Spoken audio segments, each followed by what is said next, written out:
बताई थी on the basis of traceability, direct cost and indirect cost, traceable cost and non traceable cost. फिर मैंने आपको बताया था classification on the basis of time, historical cost, standard cost, estimated cost, budgeted cost. Then I discuss about cost on the basis of classification on the basis of behavior, fixed cost, variable cost, semi-variable cost, semi-fixed cost. Then I did classification on the basis of functions,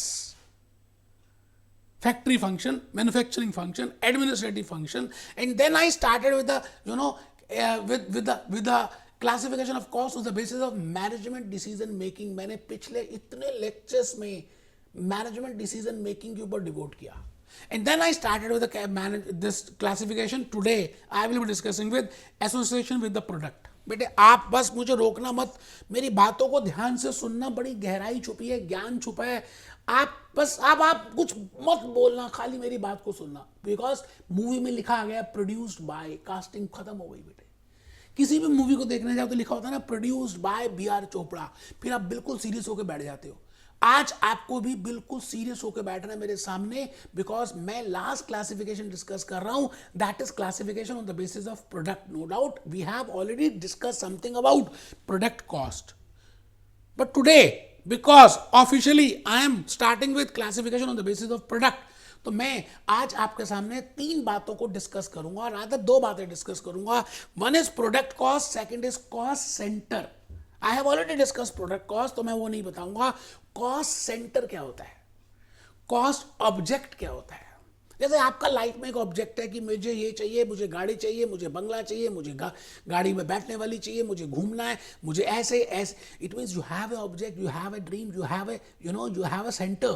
Similarly, we have a cost object, we have a cost center, and then how that cost center cost will be expressed, उसको बोलते हैं cost unit। सब कुछ discuss करेंगे, आप बस अपना register open करें और लिखें classification of cost on the basis of product. Classification of cost on the basis of product. तो मैंने लिखा जी product cost, cost centre, cost object, cost unit. अच्छा जी, अब मैं आपसे एक बात पूछता हूं कि क्या आपको अपने ऊपर विश्वास है या नहीं, क्योंकि आपका जो अंदर का थॉट है ना, उसी से सब कुछ होने वाला है। पूरी कायनात बदल सकती है अगर आप अपने ऊपर विश्वास करें कि यू कैन डू दिस। अब है क्या कि सब कह रहे हैं आप कर सकते हो, लेकिन आपको लगता है अंदर से कि आप नहीं कर सकते, तो भगवान कहते हैं तथास्तु तू नहीं कर सकता।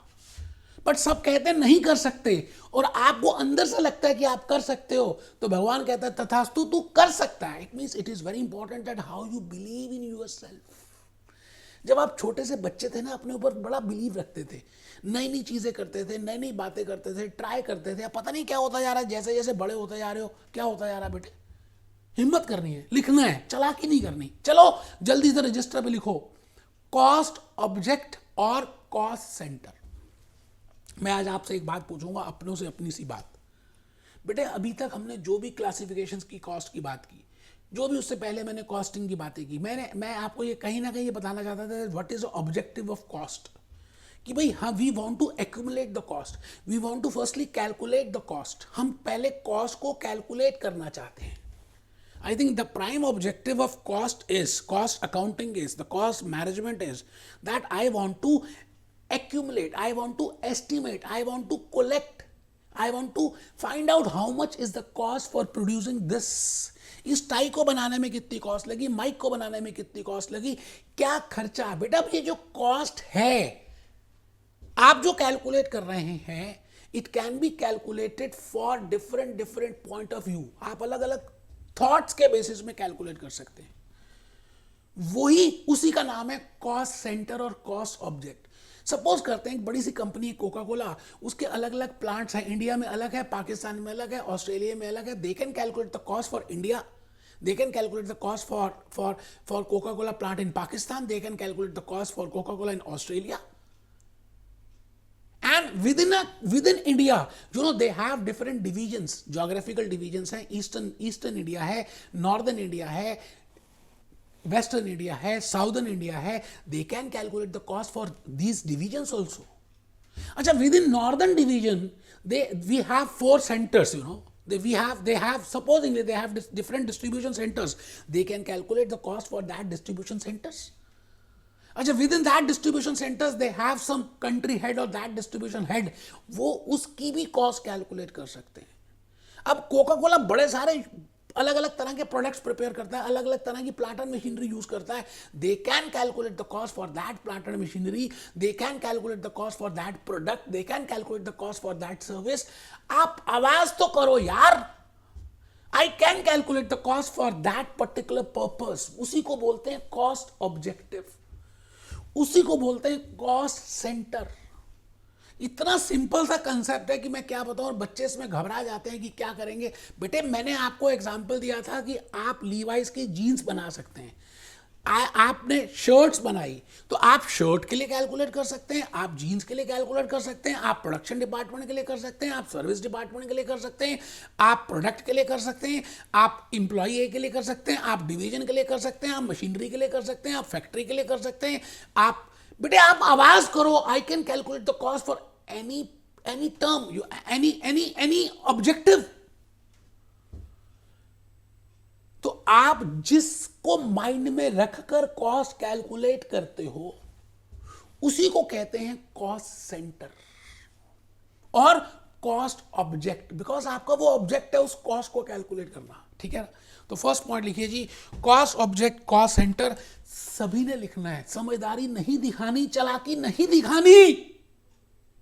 It is collection of cost, but natural we are doing collection of cost, we are doing accumulation of cost or accumulation of cost with the object in mind, which can be, my objective can be for a product, for a division, for a department, for a location, for a section, for plant and machinery, for group of employees, for a process, for a job, for a batch. अभी हम process costing करेंगे, अभी हम job costing करेंगे, मैं अभी methods बताऊंगा, फिर हम मेन चैप्टर्स में आएंगे. इट मीन्स आप कॉस्ट किसी भी ऑब्जेक्टिव के लिए, किसी भी डिवीजन के लिए, इंप्लॉय के लिए, सेक्शन के लिए, personal, you can calculate it. अब मैं चाहता हूं कि आप एक आध बात छोटी सी और लिखें कि cost centres can be personal. अगर मैं कहता हूं जी मिस्टर ए एक इंप्लॉई है, मिस्टर ए कितना खर्चा करता है, आई can calculate from the point of view of personal cost centres. That is personal. my cost centers can be impersonal. Plant and machinery can be a cost center. My factory can be a cost center. That is a impersonal. तो आप लिखें, आपको पता है मैंने बता दिया है, cost centres can be personal, cost centres can be impersonal, cost centres can be productive. It means आप प्रोड्यूस कर रहे हो कुछ, you are producing jeans, you are producing T shirts. But कुछ ऐसे डिपार्टमेंट्स भी होते हैं जो कुछ प्रोड्यूस नहीं करते बेटे, वो आपकी सर्विस में मदद करते हैं, आपको हेल्प करते हैं. जैसे पेरेंट्स आपकी हेल्प करते हैं आपके पढ़ने में. एक्चुअली में आपको पेपर देना है, आपको मैं कहूंगा you are a production department. The department who is producing jeans, who is producing T shirt, that is a production department. But वो प्रोडक्शन डिपार्टमेंट में मशीनरी यूज होती है और मशीनरी में ब्रेक डाउन हो जाता है, और मशीनरी को ब्रेक डाउन के लिए रिपेयर एंड मेंटेनेंस डिपार्टमेंट है जो हेल्प करता है उस मशीनरी को ठीक करने के लिए. वेयर हाउस डिपार्टमेंट है, बिकॉज आप जो मटेरियल है वहां पे स्टोर करते हो, फिनिश गुड्स को स्टोर करते हो. It means those departments which are helping the production departments, जो सहायक होते हैं, जो डायरेक्टली नहीं काम करते, जो दूसरों की मदद करते हैं, उनको सर्विस डिपार्टमेंट्स बोलते हैं. मैं ओवरहेड्स में डिस्कस करूंगा. मैं आपसे आज कुछ और कहना चाहता हूं मेरे दोस्त. आइए मैं चाहता हूं कि एक छोटी सी बात मेरी लिखिए.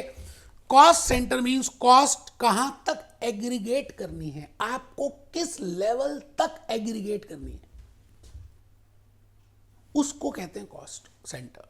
आई can aggregate it up to the minimum level. मैं कॉस्ट पर जीन्स तक निकाल सकता हूं, पर प्रोडक्ट तक निकाल सकता हूं. तो बेटे उसी को तो कॉस्ट सेंटर बोलेंगे. पर्सनल कॉस्ट सेंटर्स भी होते हैं, मैंने अभी बताया. अगर मैं इंप्लॉय के लिए कर रहा हूं, एक इंप्लॉय के पॉइंट पे रखता हूं कि भाई इसका कितना कॉस्ट सेंटर है. Mister A is my employee, I can calculate the cost for mister A, so I will say that is a personal cost centre. Impersonal cost centres क्या होते हैं? मैंने फैक्ट्री के लिए कैलकुलेट किया, जीन्स के लिए कैलकुलेट कर रहा हूं, I am calculating for division, I am calculating for location, I am calculating for machines. तो it is impersonal cost centre. बेटे आप आवाज तो करो, वही है कॉस्ट सेंटर आप जिसके लिए निकालते हो। जैसे आप आउट ऑफ स्टेशन घूमने गए, आपने पूरे ट्रिप की कॉस्ट भी कैलकुलेट कर सकते हो। 10 पार्टिसिपेंट्स गए तो you can calculate the cost for per participant, और you can calculate the cost per night, you can calculate the cost per meal. It means I can have different types of cost objectives. This is जिसके लिए मैं aggregate करता हूं उसी का नाम है कॉस्ट ऑब्जेक्टिव। अब आप मुझे एक छोटी सी बात बताएं, मैंने अभी अभी आपको बताया I can calculate the cost for the production departments, I can calculate the cost for the service departments, those departments who are not producing anything, कुछ प्रोड्यूस नहीं कर रहे, वो दूसरे डिपार्टमेंट की सर्विसेज दे रहे हैं, जैसे electricity department, repair and maintenance department, warehouse department. तो मैं कॉस्ट किसी के लिए भी निकाल सकता हूं। अब सवाल आता है, मैं जब कॉस्ट कैलकुलेट कर रहा हूं for a plant, for a machinery, for a division, for a factory, for a location, then I have to express it in some terms. मुझे उस कॉस्ट को कुछ टर्म्स में एक्सप्रेस करना पड़ेगा। जैसे आपको केले खरीदने हैं तो केला एक नहीं मिलता, जनरली मार्केट में ट्रेंड है कि पर डजन का रेट क्या है। आपको मिल्क परचेज करना है तो मिल्क पर लीटर क्या है।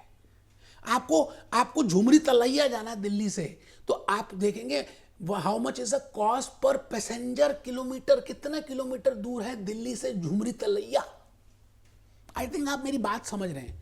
बेटे कॉस्ट कैलकुलेट तो कर दी, बट वो कॉस्ट आई है टोटल कॉस्ट से एज सच इसकी कोई इंपॉर्टेंस नहीं है, इसकी कोई रेलेवेंस नहीं है यार। I as a cost accountant, I as a finance manager, I as a management accountant, I as a decision maker, I have to take the decisions कि एक यूनिट की कॉस्ट कितनी आई। भाई टोटल कॉस्ट 5 लाख रुपए आई, 5 lakh dollars I, 5 lakh pounds I. It does not have any importance और relevance जब तक मैं उसको और रिफाइन नहीं करूंगा, और उस रिफाइनमेंट को बोलते हैं कॉस्ट यूनिट। क्योंकि जो आपने कॉस्ट कैलकुलेट की है, जो आपने कॉस्ट टोटल की है, जो आपने कॉस्ट एक्यूमुलेट की है, it has to be expressed in some form. उसी फॉर्म का नाम है कॉस्ट यूनिट। तो लिखेंगे it is a form of measurement of volume of production और service. It is a form of measurement of, it is a form of measurement of volume of production or service. It is a form of measurement of volume of production or service. Cost unit is generally adopted on the basis of. बेटे जब आप BRICS लेने जाते हो ना, ईंटे, तो वो पर वन नहीं मिलती, वो 1000 का रेट होता है। केले खरीदने जाते हो तो डजन का रेट होता है। वीट खरीदने आप किसी जनरल स्टोर में जाकर तो देखो, अलग अलग आइटम्स रखता है वो जनरल स्टोर वाला, अलग अलग different. Big Bazaar, you go in Big Bazaar, if you want to buy mustard oil there is a separate unit for that, if you want to buy sugar there is a separate unit for that, if you want to buy mangoes there is a separate unit for that. It means it is as per the convenience and as per the practice which is being followed in that industry। जो होता जा रहा है पिछले भूतकाल में, उसके basis में हम कॉस्ट यूनिट को बनाते हैं। कॉस्ट यूनिट में लिखेंगे it is generally adopted on the basis of convenience and practice in the industry। मैंने एग्जांपल्स लिखे हैं, आपको पता है, फिर भी लिख दिए मैंने। ब्रिक्स के केस में पर 1000 ब्रिक्स जनरली हम ऐसे ही कैलकुलेट करते हैं। केलों के केस में पर डजन, फिर मैंने लिखा कोल के केस में पर टन, शुगर के केस में पर टन। अच्छा, शुगर अगर आप इंडस्ट्री से देखें, शुगर मवाना शुगर से देखें तो पर टन, जनरल स्टोर से देखें तो पर किलो है वही शुगर, बट उसका कॉस्ट यूनिट बदल जाएगा अगर आपका नजरिया बदलेगा। If you are talking from the point of view of from end consumer, individual consumer, then per kilogram is the cost unit. But if you are a Mawana sugar and you are selling to a distributor, then per ton can be a cost unit. You're getting a point? Automobiles per batch, Maruti Suzuki, ship building, बेटे Titanic ship को बनने में कितने साल लग गए, पर ship की कॉस्ट कैलकुलेट होती है। आई थिंक अब आप बात समझ चुके हैं जो मैं कहना चाह रहा हूं, that what is the meaning of cost unit and what is the meaning of cost center। आइए मैं चाहता हूं कि एक बार आज मैं छोटी सी बात आपको विकिपीडिया से दिखा दूं कि कॉस्ट सेंटर एक्चुअली में क्या होता है। बेटे कॉस्ट सेंटर एक्चुअली में है क्या। What is the meaning of cost centre, ठीक है जी। एग्जाम्पल्स भी हैं, फंक्शंस भी हैं, मैं एग्जाम्पल्स में आ गया जी सीधा, मैं एग्जाम्पल्स में आ गया। और इस एग्जाम्पल्स में और भी बड़ी सारी बातें हैं जो हम सीख सकते हैं। मैं चाहता हूं कि बेटे जब भी आप कुछ भी रिलेट करें तो आप ना विकिपीडिया से ज़रूर इस चीज़ को रिलेट करें तो ज़्यादा अच्छा लगेगा। जैसे यहाँ लिखा है, there are 2 main types of cost centres. Production cost centres, कि भाई जो यूनिट प्रोड्यूस कर रहे हैं उसकी कॉस्ट कितनी है, और जो सर्विस दे रहे हैं, जो कुछ बनाते नहीं है, जो खाली मदद करते हैं, उनकी कॉस्ट कितनी है। तो मैं भूपेश आनंद आज आपके सामने क्लासिफिकेशन ऑफ कॉस्ट का द एंड मान रहा हूं। अभी इंट्रो सीरीज खत्म नहीं हुई, रात अभी बाकी है, बात अभी बाकी है, क्योंकि बेबी को बेस पसंद है। बटे अभी हमने मेथड्स ऑफ कॉस्टिंग का थोड़ा थोड़ा ग्लिम्स देना है, टेक्निक्स ऑफ कॉस्टिंग का थोड़ा थोड़ा ग्लिम्स देना है। तो मुझे लगता है 3-4 लेक्चर्स अभी और लगेंगे, उसके बाद हम कोई पर्टिकुलर चैप्टर्स को स्टार्ट करेंगे। मुझे ऐसा लगता है कि आने वाले 3-4 लेक्चर्स आप अटेंड करेंगे तो एक आपको मोटा मोटी बर्ड्स आई व्यू मिल गया होगा। एक बच्चा कहता मोटा मोटी नहीं सर, बिल्कुल बारीक लेवल पे हमें कंसेप्ट समझ आ गए। थैंक यू बेटे, अच्छी बात है अगर आपको समझ आए। मेरा ऑब्जेक्टिव भी यही है कि फुल एनर्जी के साथ आपको सारी बातों को बताऊं। Be happy, B jolly, B cheerful.